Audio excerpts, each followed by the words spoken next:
Continuamos hoy con el maestro Rodolfo Pérez González, hablando de la vida y la obra de Maran Maré, el gran compositor de la corte de Luis XIV, extraordinario intérprete de la viola da gamba. En Francia había un antecedente musical importante en la realeza y fue la presencia de Luis XIII. Luis XIII era un compositor muy fino y esto pues naturalmente yo creo que es el factor decisivo en la cultura musical de un país. Es decir, es la presencia efectiva de un soberano al frente, pues, o dando un buen ejemplo en el campo de la música. Lo que pasó en Alemania, yo creo que en Alemania, a pesar de que Federico el Grande no fuera el mejor de los músicos de Alemania, porque eso era muy difícil llegar uno a ser el bueno siquiera o regular en un país donde estaba vivo Juan Sebastián Bach, pero de todas maneras era un músico muy notable y el hecho de que el rey estaba tocando su flauta en un concierto, eso es una cosa muy diciente. Algo parecido ocurrió en época más reciente, cuando el presidente de Alemania Occidental, grabó un disco con sonatas de Mozart para venderlo a beneficio de una obra caritativa. Este tipo de cosas son muy convincentes. O cuando el señor Edouard Herriot, siendo presidente de Francia en una época muy complicada, escribió la bellísima Vida de Beethoven. Estas actividades yo creo que son ejemplarizantes y ejemplares. En Francia, Luis XIII había escrito una música exquisita. Dijo que esta condición determinó que en Francia la música siempre fuera una cosa importante. Y a veces ocurría que había mucha basura dentro de esa gran producción, pero la actividad musical era de suyo tan supremamente frondosa que entre 1000 obras pues era siendo muy cicateros y muy exigentes, por lo menos el 1% serían buenas, y 100 obras se escribían todos los días, además que todos los días se aparecía una obra importante. Ahí en la ópera en Alcione, precisamente, de Maran Maré, hay una cosa muy innovadora, que es una sinfonía. Sinfonía se llamaba a cualquier trozo instrumental puro. Había una sinfonía, por ejemplo, en Orfeo, había una sinfonía que era un trozo instrumental donde describía la lucha o la intervención de las furias. Estas cosas que eran descritas instrumentalmente se llamaban sinfonías. El nombre genérico que se les daba eso no era porque no tiene nada que ver con lo que nosotros llamamos y entendemos por sinfonía.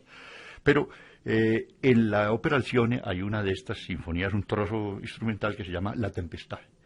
Y La Tempestad de Alcione figuró y figura todavía. Tal vez por eso se le haya conocido, se le haya recordado o no haya dejado hundir en el olvido completamente el nombre de Maran Maré.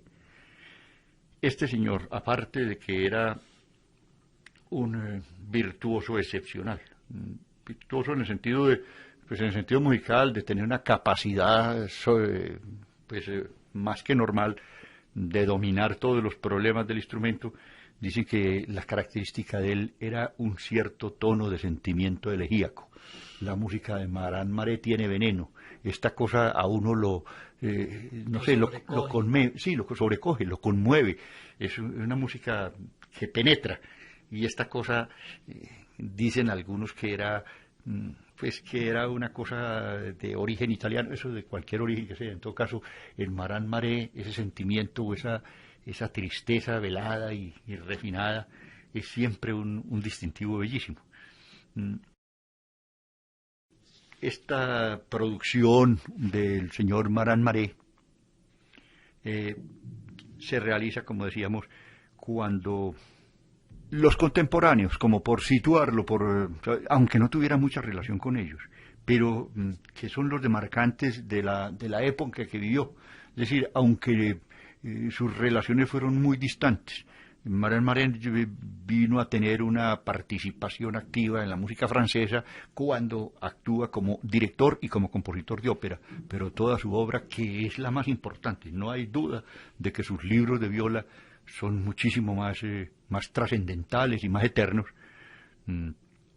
pero de todas maneras la época en que se enmarca la vida de Maré es la de sus grandes contemporáneos, Richard de Lalande, Miguel Richard de Lalande, un señor que vivió entre 1657, es decir, nació un año después que él, y murió en el año 1726, 2 años antes que Maran Maré. También el famoso organista provenzal André Camprat, que vivió entre 1660 y 1744. Pues fueron, a la hora de la verdad, son músicos que en gran parte de su vida fueron contemporáneos también del gran momento de la música alemana, la música de Bach precisamente, y uno de los músicos alemanes que más se preocupó y que más conoció de toda la música de esta, digamos, de esta pléyade de los grandes compositores franceses fue Jorge Felipe Telemann. Quedan muchos rastros en la música de Telemann de esa aristocracia natural, una cierta elegancia. En la música francesa de esta época hay un timbre de distinción, de finura. Nunca se llega a la cosa populachera ni a la cosa barata y vulgar. Claro que también los hay, pero son de otra clase. Ya los encontraremos por allá en algunos de esos guasones como Corret y como músicos que hicieron un tipo de música más tirada hacia el populacho que hacia la corte. A la hora de la verdad era una reacción, una música reactiva. Pero esta época tiene un timbre de música bien hecha, de música aristocrática y distinguida, que muchos de los maestros alemanes siempre admiraron. Bach tuvo una admiración profunda por estos músicos franceses, entre otros pues los grandes clavecinistas de esas familias de los Couperin y demás. Estos pues no fueron músicos que, aunque la actualidad no los recuerde, sus contemporáneos sí tuvieron muy buena noticia de sus producciones.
Thank you.